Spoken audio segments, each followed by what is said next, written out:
salaamaaleykum mbokk yi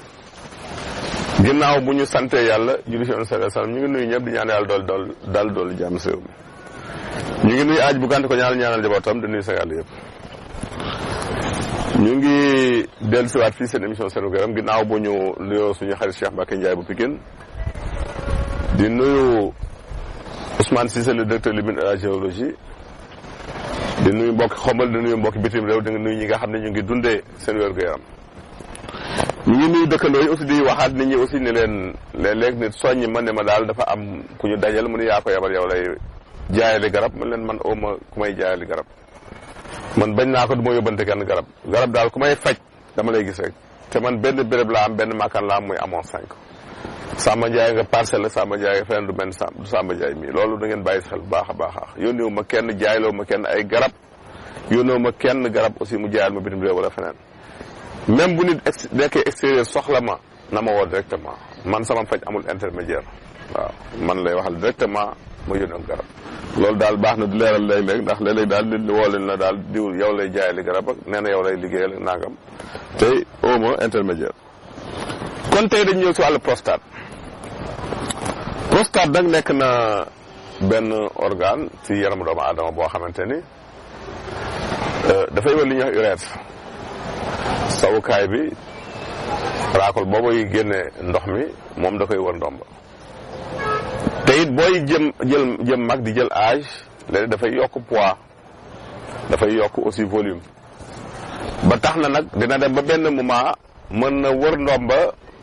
bay naj loolu ñuy wax bu ñu ko moom ndox mi génne muy urètre su boobaa nag jafe-jafe mën na am bokk na si li ñuy wax di jug guddi gi di tuur ndox lu bëri léeg-léeg am ñoo dañuy def ñett ba ñeenti yoon guddi gi di jug tuur ndox di saw nay def léeg-léeg booy tuur ndox mu mel ne du jeex da ngay tuur ndox toog tuuti safaat wala mën dafa des bu weesoo ko mën na àgg ba si ngay tuur ndox mu metti kooku dafay nekk signe prostate bien que tuur ndox bu metti bi infection mën na ko def ak saw mu jiyante bi mais su àndeeg jug guddi bi daal te bëccëg may la jàmm jàppal ni adénome la prostate nga am prostate mooy commencé jël dayoo prostate nag bari nañuy am seen prostate day te duñu am benn symptôme mais dafa am ay famille yoo xamante ni daf leen yeb te ñu def attention ndax dafa am prostate muy adénome simple ak cancer prostate ñaari bokkuñu bu dee cancer bi dafa am yeneen symptômes yi muy àndal mën nga dem bay saw mu ànd ak deret te it boo demee bu ñu defee touche rectale muy baaraam bu ñu ko jëlee def ko sa ginnaaw bu ñuy làmb prostate dina am lu dëgër lu ñu raj léeg-léeg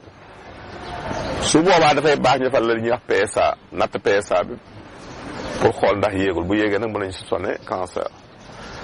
du prostate nag yemul ak yeneen cancer yi ndax loo xamante ne évolution mën def fukki at ba ñaar fukki at muy soog a indil nit ki jafe-jafe danga koy am tey rek jaaxle wala nga tiit am na nooy dundee sax vraiment mën na vraiment ralentir progression feebar bi boo xoolee pays yi ëpp cancer prostate tey mooy ñi ëpp ni les consommer yàpp ak meew kon loolu jar na bàyyi xel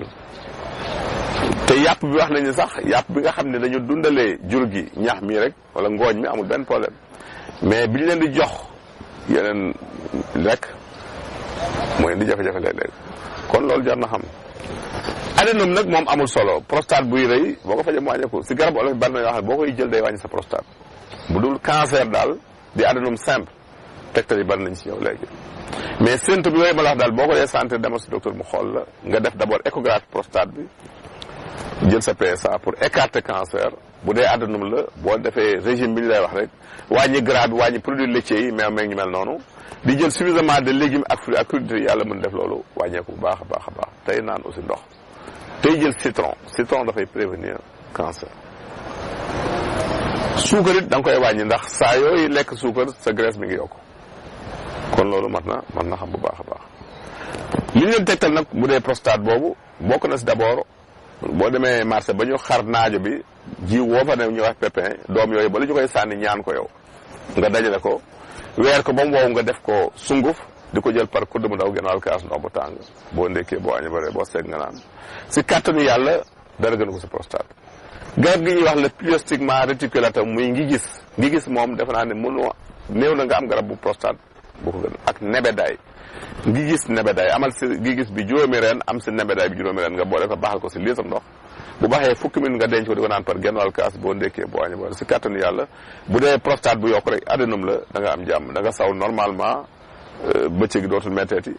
guddi gi dootoo jug-jug yu bëri soo ko yàlla mën na la dimbale su ñëwee si question yi yéen nit ñee di tey muy kii ne daal dafa gént daal fekkee ab dëj maanaam mel ni daal affaire dëj bu mu fekk ko mu teew si dëj